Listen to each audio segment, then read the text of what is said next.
Hi class, we're now moving into chapter 11, which covers S corporation taxation. We're getting closer to the kind of entity that is nearest and dearest to my heart, which are C corporations.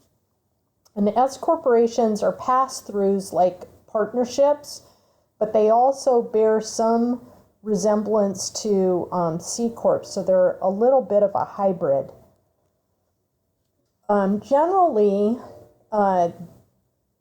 incorporating as an S corporation, or rather making an S corporation election, permits the shareholders to enjoy limited liability, and it also results in them not being double taxed on dividends. Whereas with a C corporation, you'll find that, and maybe you already know this, that a C corporation gets taxed at the corporation level on its earnings. It files a Form 1140 and then 1120 rather, and pays tax on its taxable income. And then if dividends are distributed to its shareholders, those dividends are then taxed to the shareholders. So that's what we mean in the tax world when we say that there's double taxation when you operate as a C corporation. But when you operate as an S corporation, you're only taxed once. The shareholders are taxed on their share of the distributed net taxable income that's passed through to them each year on their Schedule K-1. Very similar to a K-1 that you see in a Form 1065 for a partnership. S corporations are available for small businesses.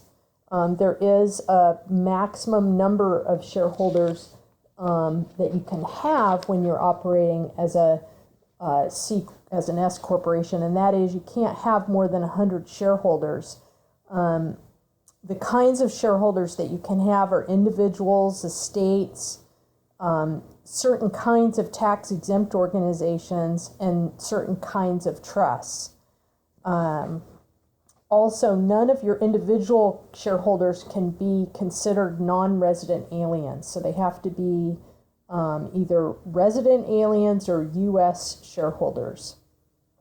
There are some more rules in the book about the 100 shareholder rule, and also the kinds of shareholders that are eligible to be S corporation shareholders. I'll let you read about that in the book. And there may be some questions on your quiz on that.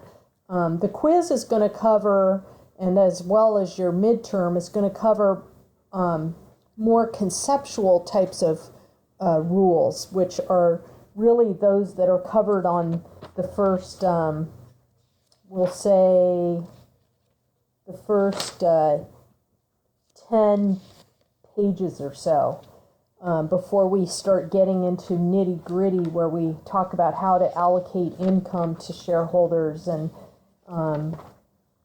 how we calculate taxable income at an S corporation level. Also, corporate losses at the S corporation level can be offset by shareholder income. And you'll see that when we see the pass-through of the income coming from the S corporation. So this is just a pictorial showing you that while the S corporation is legally a corporation for legal purposes, for tax purposes, for income tax purposes, it's actually taxed as a partnership. It's actually a pass-through entity. These are the kinds of items that are passed through to the S corp shareholders: income, deductions, and then other tax attributes.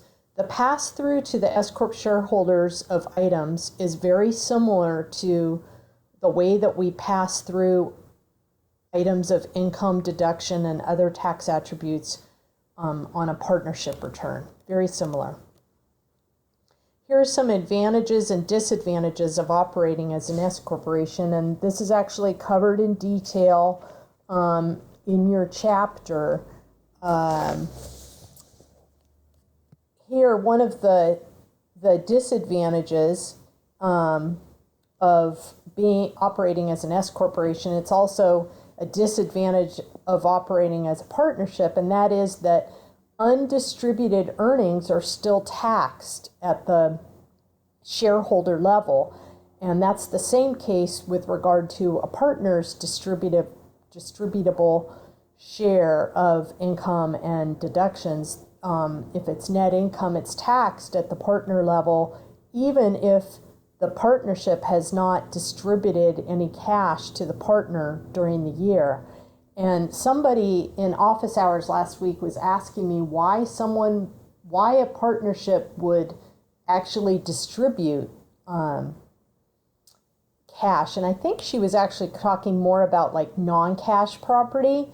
But important to realize here that one of the main reasons that a partnership or an S corporation distributes cash down to its partners or shareholders is to cover the taxes that the shareholder or the partner is going to have to pay on the distributed net income that it's getting from the S corporation or the partnership. So there are both requirements at the shareholder level and at the corporate level when you're electing S corporation status. And I'll let you guys read more about that in the book. That's under Objective 3, and it talks about how you make the election, the fact that you need consent of shareholders, the fact that it's binding on the current year in which you're making the election and all future years, and so forth and so on. And then there are also rules on, here's some, we already talked about this.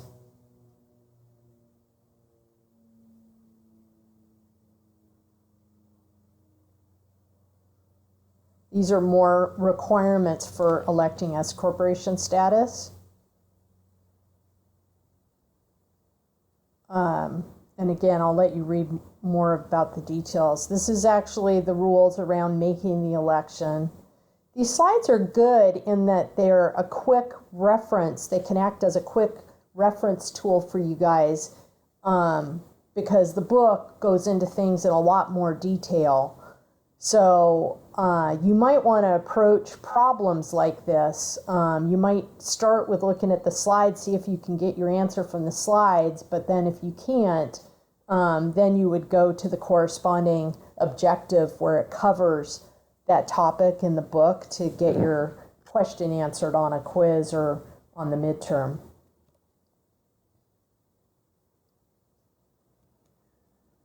And then what I was just going to say a minute ago before I started turning slides and flipping slides and realized, yeah, I've covered some of these slides, is that there's another discussion section in your book that discusses termination of an election, how you revoke your election, or how you could in some cases revoke the election, the S corporation election, and go back to being a C corp, or in some cases your S corp election could get terminated automatically.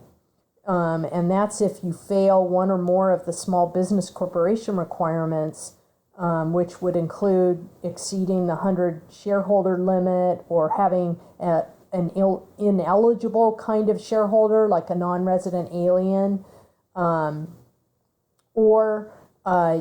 We saw back up here that you can only have one class of stock in order to be an S corporation. If you end up creating a second class of stock, that could invalidate your election to be treated as an S corporation. And then there are some other ways as well. So you want to read through that. I'm not going to go into that in detail, but you do want to be aware of how an S corporation could invalidate its termination either by revoking it or inadvertently terminate it.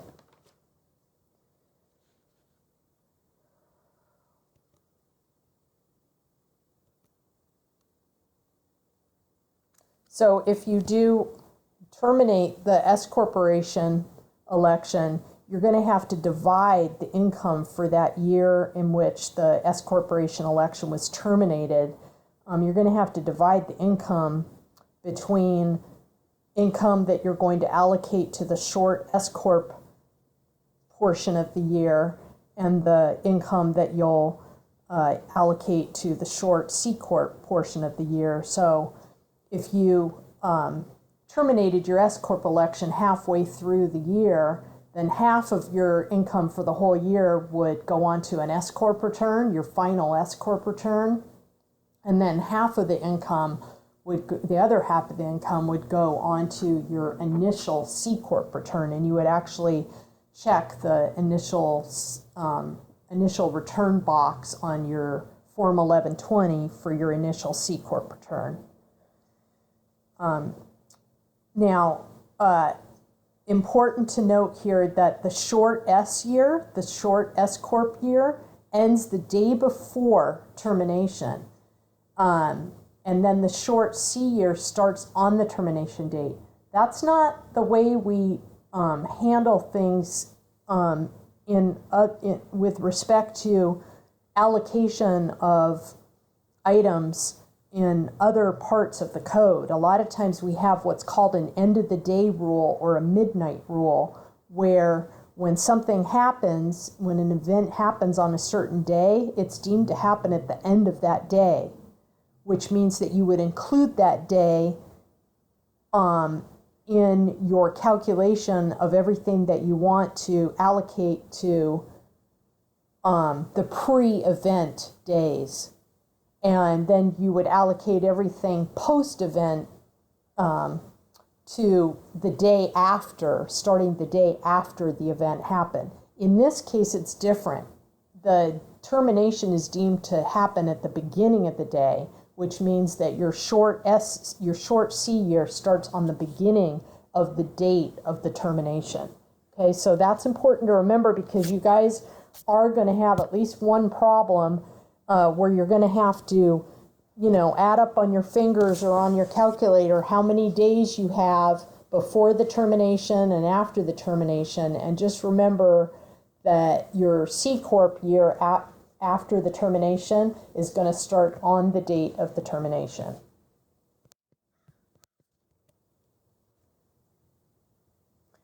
So your selection of what your now let's just talk about tax year for a minute. What's an individual's tax year end? An individual's tax year end is December 31st in almost all cases. That's the general rule in the code. In fact, I don't know of any exceptions to that. But when you're a partnership, you have to take on the tax year that is equivalent to the majority of the tax years of your partners. So if you had 4 partners and 3 of them have a tax year of 1231, but one has a tax year of 930, then you would take on the tax year of 1231 for the partnership, because that's the majority tax year end. With regard to an S corp tax year end, your selection of what you want your year end to be must have a necessary business purpose. You also make accounting method elections independent of your shareholders. Now, you guys might say, what are accounting methods? Accounting methods are how we determine what we are going to deduct in a certain year, in the given year, as far as like certain kinds of expense go. So, for instance, if we're on a cash method of deducting accrued payroll expenses, then we would not deduct salaries until the year for tax purposes, until the year in which the salaries are paid. So that's considered to be a cash method of accounting. Whereas if you were on an accrual method of accounting, then you would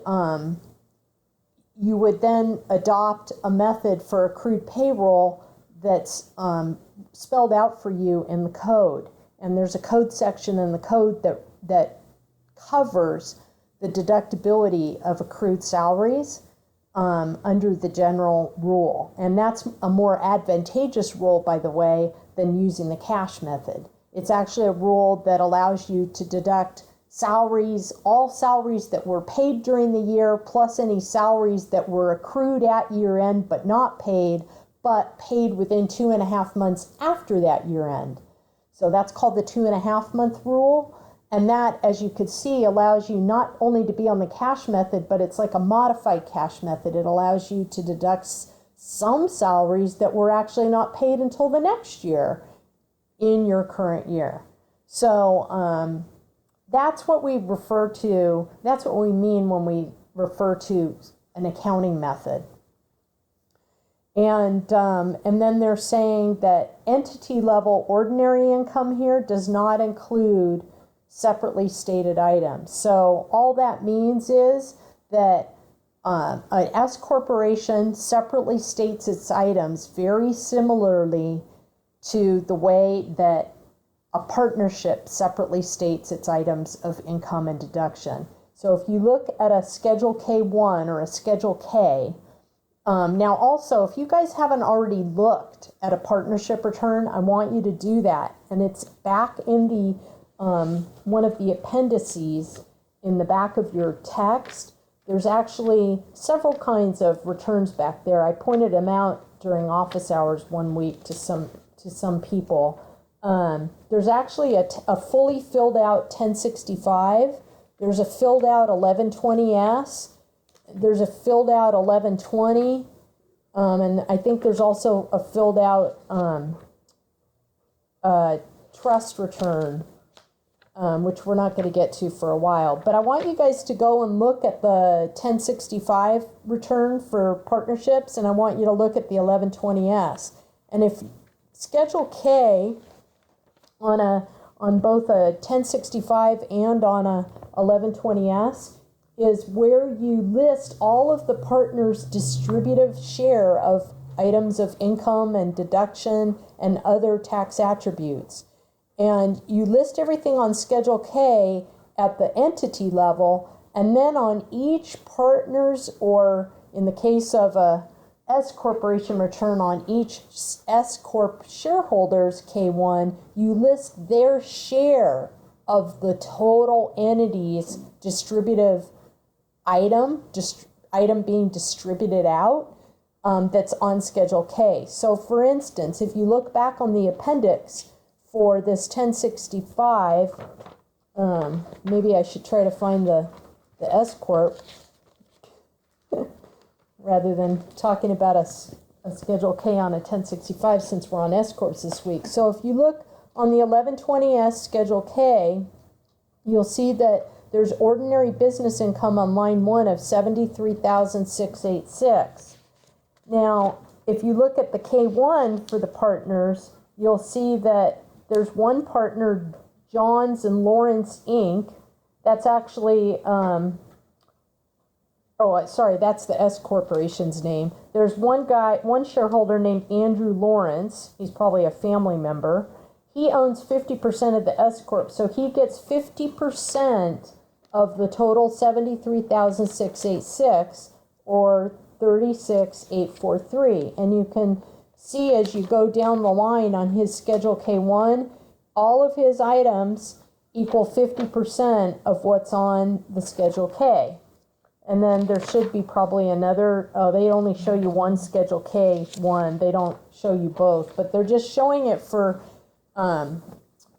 illustrative purposes so that you can see how items of income and deduction items of income and expenses are actually allocated to the S corp shareholders from the Schedule K to their Schedule K1s.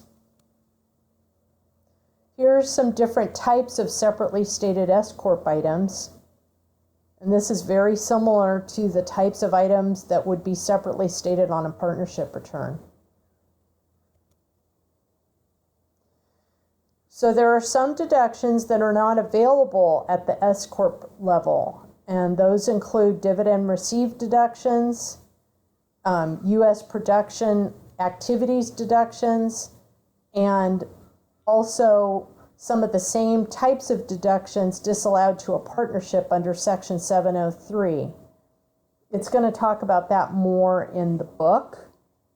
Now, you guys are probably like, what's a dividend received deduction? And what's a U.S. production activities deduction? You will learn about that when we talk about C Corps starting in a couple weeks.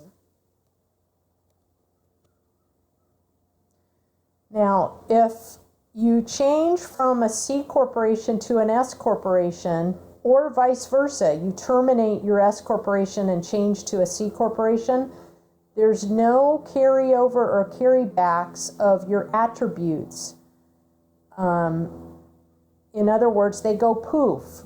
So let's say you're a C corporation and you had NOL carryovers of $500,000 in total. You've been operating for 3 years, you've had losses every year, and you decide, you know what, I think I'm going to elect S corporation status, because if I do, I can start passing through those losses to my S corporation shareholders.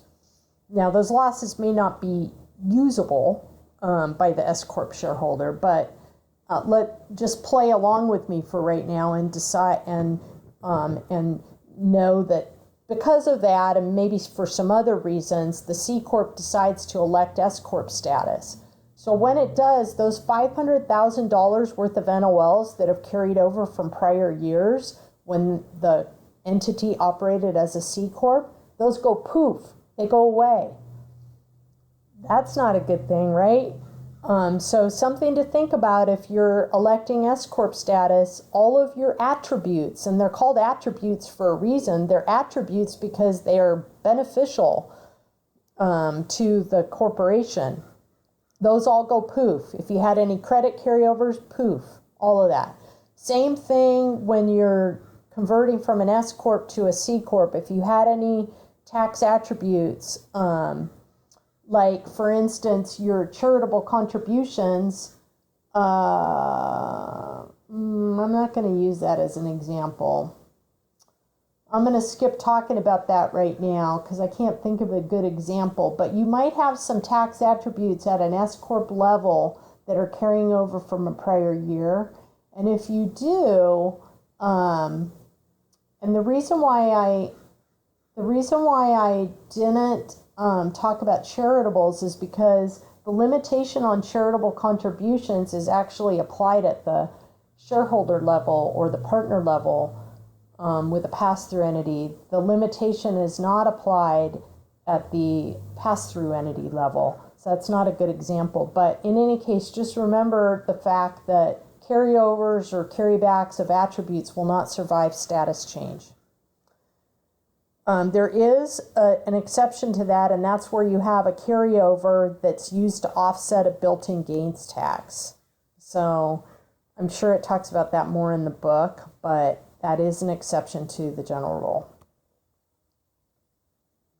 So here's a comparison between the types of taxes that you would have at a C corp level versus the types of taxes that you would have at a S corp level. So the ones in the left column are the kinds of taxes you would have at a C corp level. At a C corp level, at an S corp level rather, you wouldn't have a regular tax because all of your items of income and deduction are actually passed through to the shareholders. So there is no regular income tax at the S corp level. There's also no accumulated earnings tax like you could have at a C corp level. That usually doesn't happen, by the way, except in the case of a small, closely held corporation, it could happen. A PHC tax, that's personal holding company tax. You usually don't see that except at a closely held C corporation situation.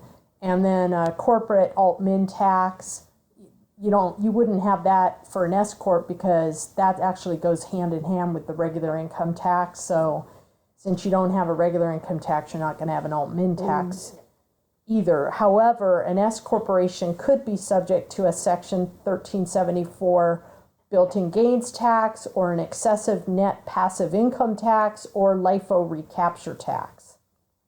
Those taxes are really beyond the scope of what we're going to cover in class. Hopefully I'm pretty sure I don't have any actual problems, like short answer problems where you need to work through numbers on those types of taxes. However, just be aware that those are the types of taxes that an S corp could be subject to, or that they are subject to. Whether they actually have the tax imposed is a different story, but they're always subject to those kinds of taxes. So that could be it could be on your quiz or on the multiple choice section of your midterm. Here's the details around excessive net passive income tax in more detail. I'm not going to go through this. Same with the built-in gains tax. I did talk about this a little bit in my office hours last week because I was talking about basis, and I was talking about how there's a difference between realized gain and recognized gain. And really, built-in gains they're unrealized gains. So if you were to look at the tax basis of an asset in a corporation at any given time, and you were to compare that to the fair market value on that date of that asset, whatever the difference is, if it's actually an appreciated asset so that the fair market value is greater than the tax basis on that day of that asset that by the way has not been sold, it's still sitting on your books, on your tax books and on your book books, that's called a built-in gain. It's an unrealized gain. And you can see why it's called built-in. It's built into your corporation. It sits there and it will be realized someday when you dispose of that asset, right? And that's what built-in gains tax is. It applies to S corporations that used to be C corps that might have elected to be an S corp in order to avoid C corp taxes on appreciated assets that are still sitting in the corporation. So you could be subject to what's referred to as a built-in gains tax if your built-in gains are still sitting in there as an S corp, and they would have been recognized as gains or losses had they been part of C corp income. So just be aware of that. And they're going on and on about the built-in gains tax. As I said, I don't even know if I cover this. I don't think I do. Come back to me if I do and you're having problems. This is the LIFO recap tax. You're not going to really see that in I've never seen it, actually. Okay, so impact on S corporation shareholders. As I said, S corporation shareholders report their pro rata share of an S corporation's ordinary income and other separately stated items that are reported on their K-1. They report those on their shareholders' tax return. So if they're an individual shareholder of the S corp, then they would report the pass-through of those items that are reported on their K-1 from the S corp. They would report those on their 1040.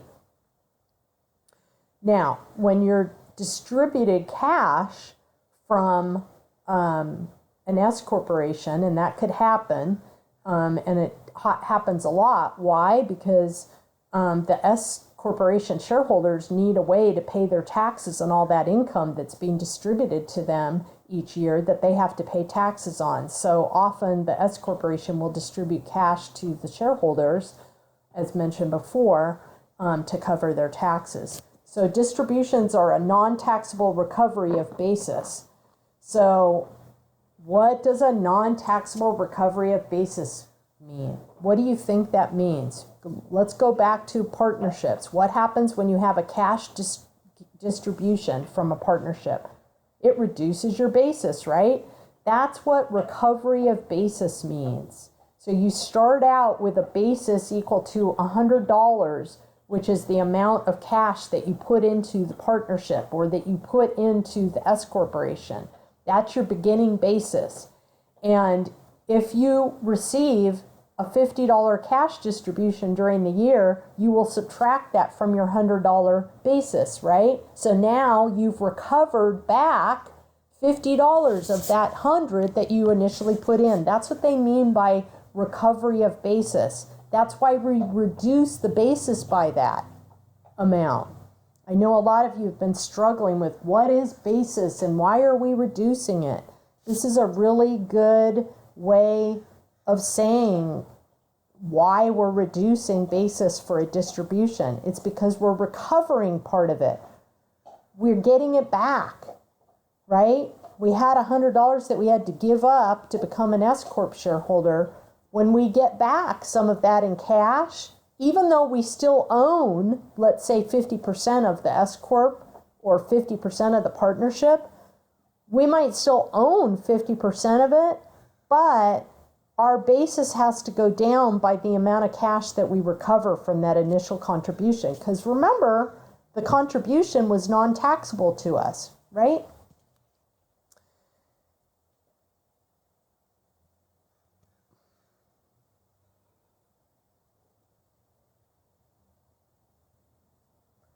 So what it's saying here is that in the second bullet is that all pass-through items are combined. If all pass-through items combined are a loss, then the shareholder may have a net operating loss, and they could end up with a carryback or carryover of their loss to the next year. This is how you calculate the adjusted basis of the S corporation in his interest in the S corp. You start with any capital contributions that he's made. You add to that all items of ordinary income and separately stated income or gain that's passing through to him on his K1. And you subtract from that any distributions that he receives. You also subtract from that any non-deductible or non-capital expenditures. And then you also subtract from that all items of ordinary loss or separately stated losses or deductions. And you do it in that order. So, to determine the initial basis of the S corporation shareholders' interest in the stock of the S corporation, if he purchased the interest, his basis is the cost of what he used to purchase his interest in the S corp. So in other words, if he bought an interest in the S corporation for $100, that is his initial basis in the S corp stock.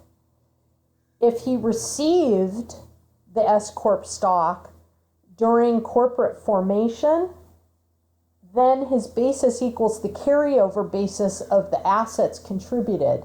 So in other words, if there was already a C corporation in place and then they converted to an S corporation, the way that the S corp shareholder gets basis is by looking at the carryover basis of the assets of the C corp that were contributed to the S corp.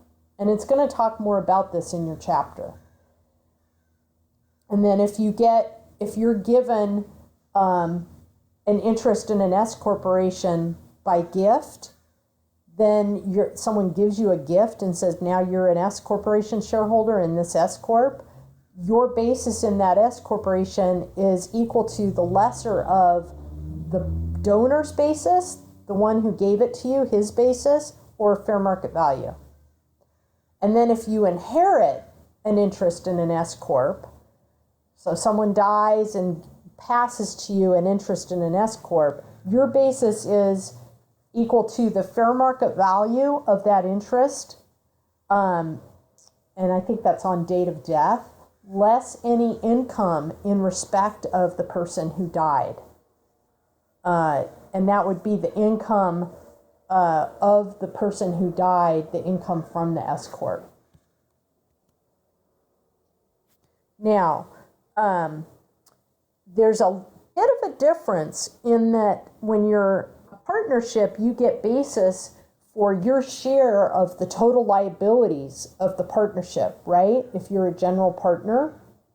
And you also get basis for any liabilities that you're directly responsible for. That's for a partnership. For an S corp, you only get basis for the base, your beginning basis that we talked about up here, plus the basis of any debt that's owed directly by the S corp to you. So in other words, if there's debt on the S corp's books that's owed directly to you, then you get basis for that. So that's similar to one of the kinds of debt that a partner would get basis for, right? Debt that's owed directly to him by the partnership. But then the difference here is that a partner also gets basis for his share of partnership liabilities that are sitting on the books that he's not directly owed by the partnership, not with regard to an S corp. Okay, this is it for an S corp. It's a little bit different. Now, there can be limitations on losses, the amount of losses that a S corp shareholder can use on his own return.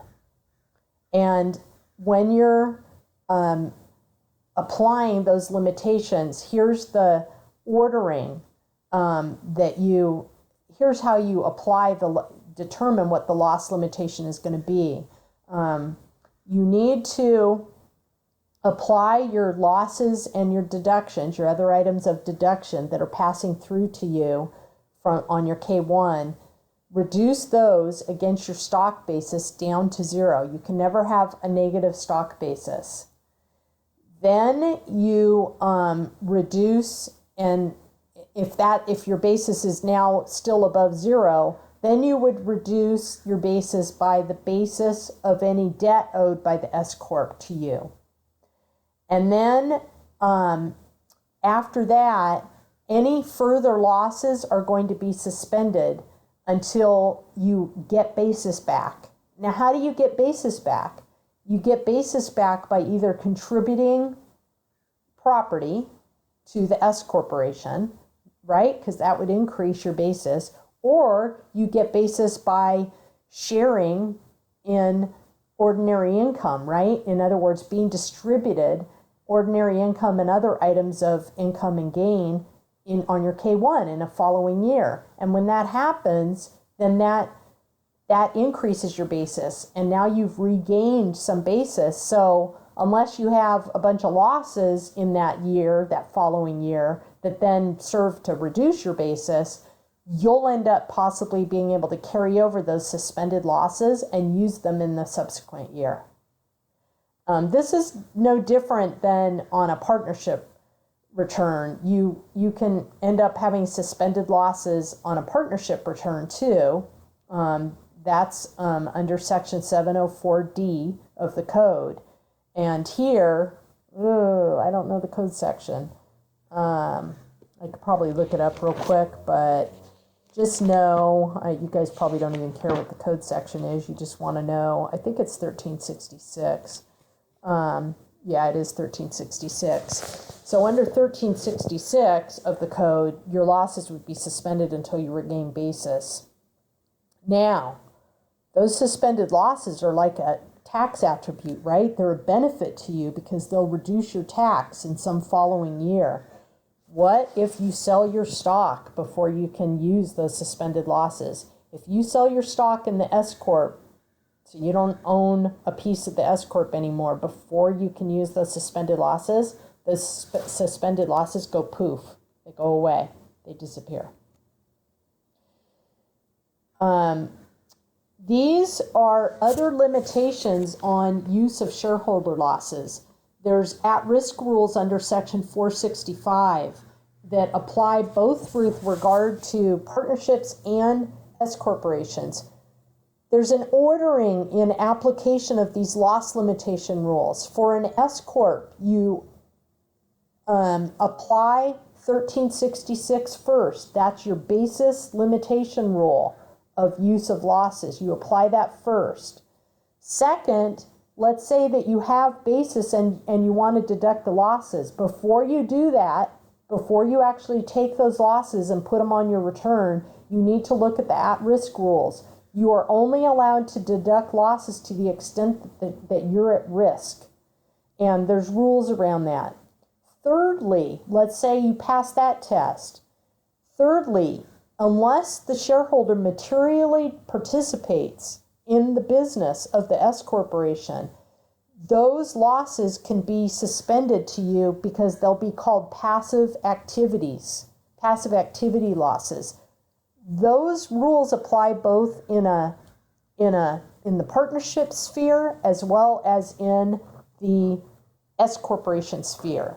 In a partnership sphere, the 465 is the same code section. It's different for partnerships than it is for S corps as far as the rule that the section you look to for the passive activity limitation rule, but the rules are similar. They're just found in separate sections of the code because all of your rules for partnerships are found in subchapter K of the code, and all of your rules for S corporations are found in subchapter S of the code, and your rules for C corporations are found in subchapter C. I actually do a video walkthrough of different parts of the code.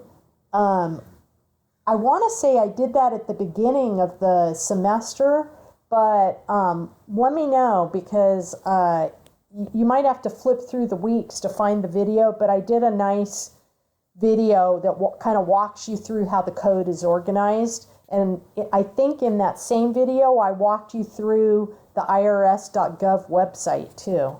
So you might take a look at that video. And then there are hobby loss rules that can limit your losses to the extent of income in what the IRS deems to be a hobby. And unless you can prove that the activity is for profit. So the hobby loss rules actually had their genesis in horse racing, I believe, because there was a court case way back when where somebody was racing horses, but they never won any money or very seldom won money. For like 3 years in a row, they didn't win any money, but they incurred all of these expenses around horse racing, right? They bought horses, they had the expenses of feeding and caring for the horses, they had the expenses of transporting the horses to the races, they had the race entry fees, etc., but then they never won. So was that really a business or was it just a hobby? So that's how the hobby loss rules came into being.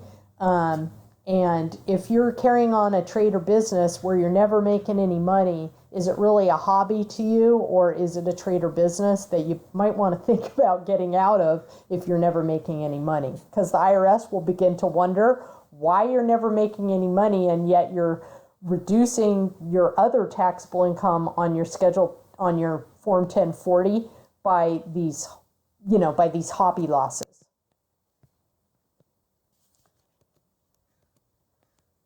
So these are basis adjustments. This is discussing basis adjustments to shareholder debt. So you will have ups and downs, increases and decreases to your basis in the S Corp stock where you have changes to the debt that's owed to you. So just remember that. This is a pictorial of when an S corporation makes a distribution to an S corp shareholder, you need to look down this tree to determine what the consequences are going to be to the S corporation. I mean, to the shareholder. And this is where we start to get into the calculation of AAA, which is the accumulated adjustments account. However, before we get into that, I do actually want to go back to this table because the significance of this table is to talk about how we're going to tax the distribution.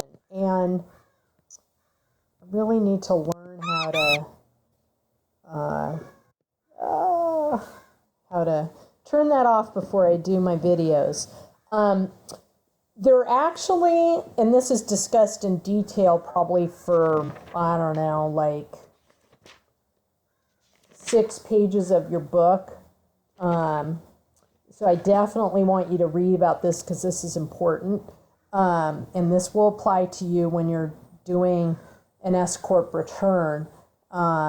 And you have distributions, and you almost always are going to have distributions. So if you're doing both the S corp's return and the shareholder's return, which, by the way, if you're a small tax practitioner, you will probably have a bunch of individual clients, and some of those individual clients will actually, own a small business. They may not be employees of, just getting W-2s from somewhere where they work. They may actually operate their own business. And if they have that business operating as an under the entity of an S corporation, then you'll probably be asked to prepare, and you should ask to prepare, you should get hired to prepare their S corporation return first. So you do need to understand how to apply all of these rules both at the S corp level and also at the shareholder level. So what this is talking about here is an S corporation makes a distribution, and then depending upon whether the corporation has earnings and profits, we are going to treat the distribution differently. So what is earnings and profits? Well, we don't really know what earnings and profits are yet because we haven't delved into C corporations, but just know that earnings and profits is a C corporation concept. And if you were a C corporation before you elected to become an S corporation, then you will have what's known as accumulated earnings and profits, accumulated EMP. And if that's the case, then you need to apply a certain set of rules to any distributions that are made.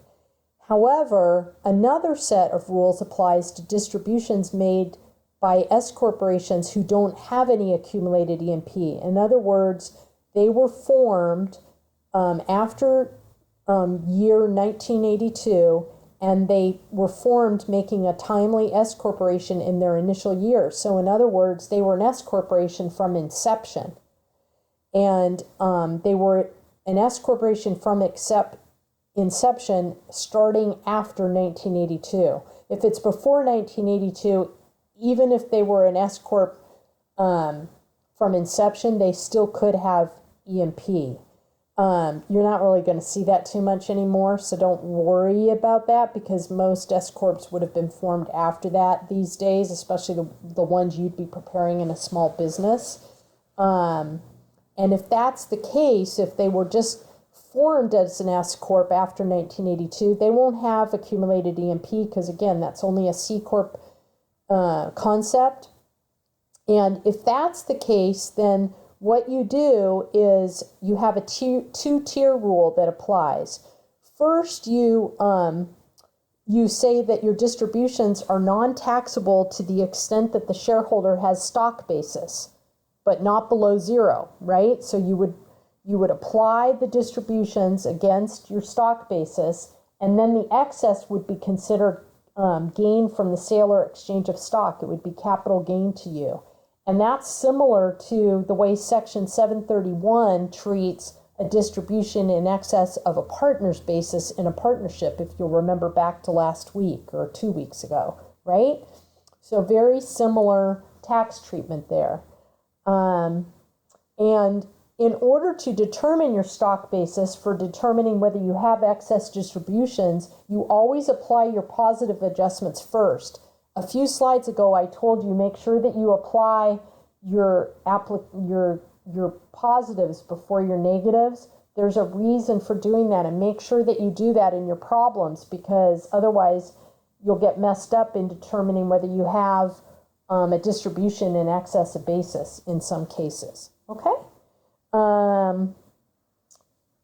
Then, in the case of a corporation that does have accumulated earnings or profits, then you're going to have different rules that apply. You may end up applying two sets of rules where you could have a distribution coming out of your accumulated E&P, and then you would also have what's called an accumulated adjustments account from which you would most likely be making most of your distributions. So it gets a little bit more complicated than when you don't have accumulated E&P, and it talks about this in the book. Again, I want you to read through this. But the concept of a AAA account, it's called a AAA account, an accumulated adjustments account, is something that only applies to S corporations that were formerly C corporations, okay? You need to maintain your AAA account. In other words, you need to keep a running total of what your balance in the AAA account is. And while your balance of your basis at a S corporation shareholder level can never go below zero, your basis in a AAA account can go below zero. And then it talks about in the book the way that you determine the year-end balance in a AAA account. You start out with a zero balance of the AAA account in your first year as an S Corp, and then each year you add to that the ordinary income plus any other separately stated items of income and gain, except for tax-exempt income. That does not increase the AAA account, even though it does increase the shareholder's basis in his interest in the S Corp, in the stock of the S Corp.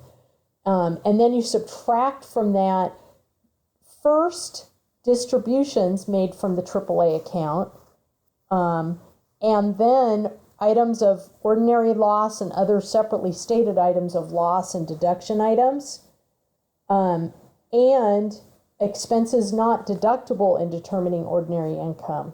So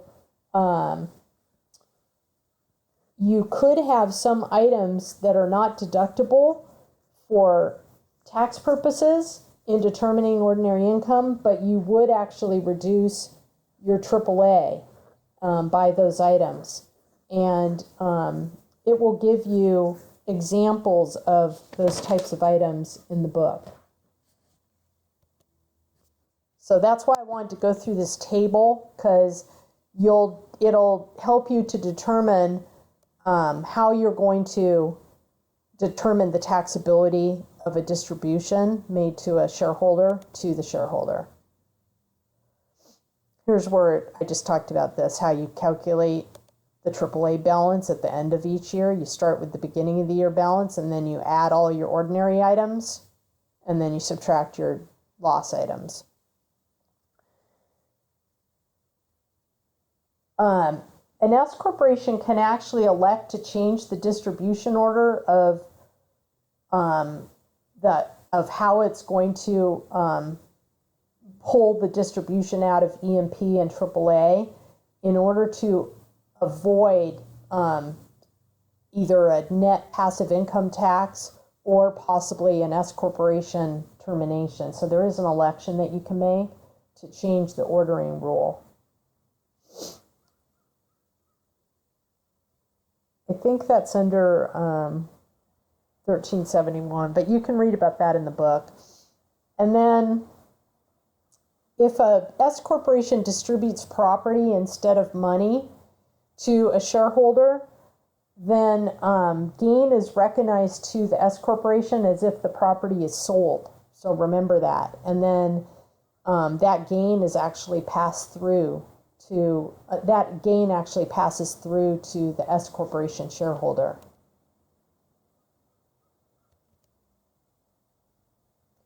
Here's some miscellaneous rules, some tax planning considerations. These are compliance issues. This is towards the end of your chapter. It talks about the form that you make an S corporation election on. That's Form 2553. The election of a tax year end other than 1231 year end is made on a Form 8716, and you make that under Section 444 of the Code. The form that a federal S corporation return is filed on is a Form 1120S. We talked about that. When is it due? I hope this is right. We just changed the due date for when stuff is due, and I think this is right. I think S corporation returns and partnership returns are still due on 3/15. Actually, partnership returns used to be due on 4/15, but they changed it, and they're now due a month earlier. Whereas C corp returns are now in line with the due date, the original due date without extension of an individual return. They're all due 4/15. Whereas last year, a C corp return used to be due 3/15. So they have changed the years. I think this is correct for S corps. And then you can get a 6-month extension for filing your S corp return by filing a Form 7004. And you report to the shareholders all of the items of income and expense on Form K1. You might end up having to make estimated tax payments both at the S corp and the shareholder level. Why? Because of those 3 taxes that I told you could be assessed at the S corp level. If that's the case and you know that you're subject to one or more of those taxes at the S corp level, then you need to make estimated tax payments. Otherwise, you would only make estimated tax payments at the shareholder level for the estimated amount of income or deductions or losses that you think are going to be passed through to you from the S corporation return. And I think I'm at the end, and I'm just at 1 hour right now. So I did a 1 hour lecture, whereas maybe I would have spent the whole 2 hours in class, or maybe I would have spent the last hour if we were doing a live class going through a couple of problems. So that's what I'll plan on doing during office hours, is doing a couple problems. Note also that you have some problems, some videos where we walk through some of the problems in your software. Okay? Take care, you guys. I'll talk to you soon.